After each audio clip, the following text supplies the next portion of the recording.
মানুষ নিজেদের ভোট অনেকাংশে দিয়েছিলেন। আমি ভোটের দিনই বলেছিলাম, ফলত আমি এটাকে পলিটিক্যাল ডিফিট হিসেবেই নেব, গ্রহণ করব মানুষের রায়।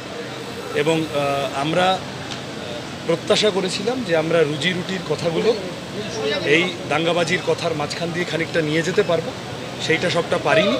তৃণমূল বিজেপি বাইনারিটা সবটা ব্রেক করা যায়নি, ফলত যাদবপুরেই ফল হয়েছে।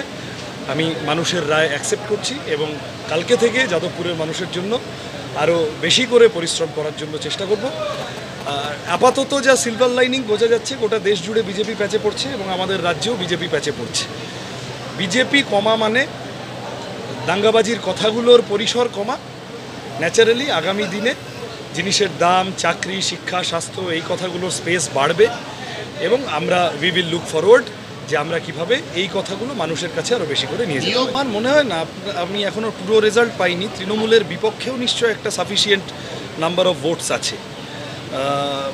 সব পার্টি মিলিয়ে টিলিয়ে তৃণমূলের বিরুদ্ধে ভোট দিয়েছেন এরকম নিশ্চয় একটা সেকশন আছে। আমি নিশ্চিত দুর্নীতি যেভাবে হয়েছে বা অন্য বেনিয়ম অনিয়ম যা হয়েছে তাতে মানুষ বিরক্ত।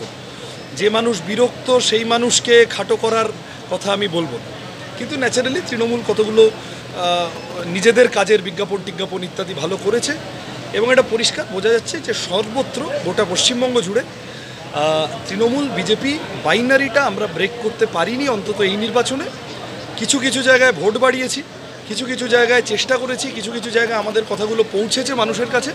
আমাদের চেষ্টা করতে হবে এটা আগামী দিনে আরও এটাকে এক্সপ্যান্ড। হ্যাঁ, আমি সকালবেলা ঢুকছিলাম, আমি যখন ঢুকছি ঠিক ঢোকার মুখে দেখছি আমি ঢুকছি আর এরা উন্মত্ত বাহিনী ভাঙচুর করে পালিয়ে গেছে। প্রথমে ঢিল মেরেছে, তারপরে দরজা ভেঙেছে। টালিগঞ্জে ভোলা বসু জননেতা দলমত নির্বিশেষে, তার নামে একটি অফিস। কোনো দিন কোনো পার্টি টালিগঞ্জে এই ধরনের কালচারের মধ্যে, এই প্র্যাকটিসের মধ্যে দিয়ে যায়নি। সে সিপিএম হোক, অন্য কেউ হোক, কেউ কোনো দিন। এটা একটা অভূতপূর্ব ঘটনা ঘটলো টালিগঞ্জের মানুষ।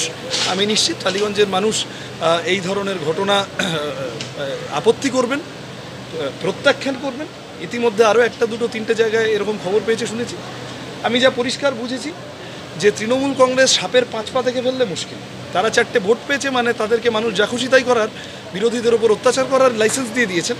এটা যদি তারা ভাবে তাহলে মুশকিল। সেক্ষেত্রে আত্মরক্ষার অধিকার দেশের সংবিধানে আছে, আমাদের কর্মীরাও সেই কাজই করতে। আমাকে একটু কাগজপত্র দেখতে হবে। আমি দেখো প্রাইমারি ইমপ্রেশন, একটা পলিটিক্যাল পোলারাইজেশনের ভোট যদি হয়, মেরুকরণের ভোট যদি হয়, তাহলে সেটা খুব ওই স্থানীয় দ্বীপের মতো কোনো একটা এলাকা সেটার আঁচ থেকে বেঁচে থাকলো, এটা হয় না। ফলত পলিটিক্যাল পোলারাইজেশনের ভোট যদি হয় সেটা কালিম্পং থেকে সুন্দরবন সর্বত্রই সেভাবে হবে। আমার ধারণা সেরকমই হয়েছে। মেজরলি কিছু কিছু জায়গা আমরা আমাদের পকেট আমরা ভোট বাড়িয়েছি, আমরা মানুষের কাছে যেখানে আমাদের পার্টি বেশি গেছে, কোথাও কংগ্রেস বেশি গিয়েছে, সেই জায়গাগুলো খানিকটা রিটেন করা গেছে। কিন্তু গোটা পশ্চিমবঙ্গের ট্রেন্ড যা বুঝছি, ভাঙড় তো তার বাইরে নয়, ন্যাচারালি ট্রেন্ড হয়েছে তৃণমূল এবং বিজেপির মধ্যে খানিকটা ভাগ হয়েছে। আমাদের এটা থেকে লেসন যা নেওয়ার, যে আমাদের পার্টিকে খাটতে হবে আর বিজেপিটা কমছে, এই যে শূন্যতা তৈরি হচ্ছে আস্তে আস্তে, এইখানে আমাদের কথাগুলো নিয়ে বেশি করে পৌঁছাতে হবে।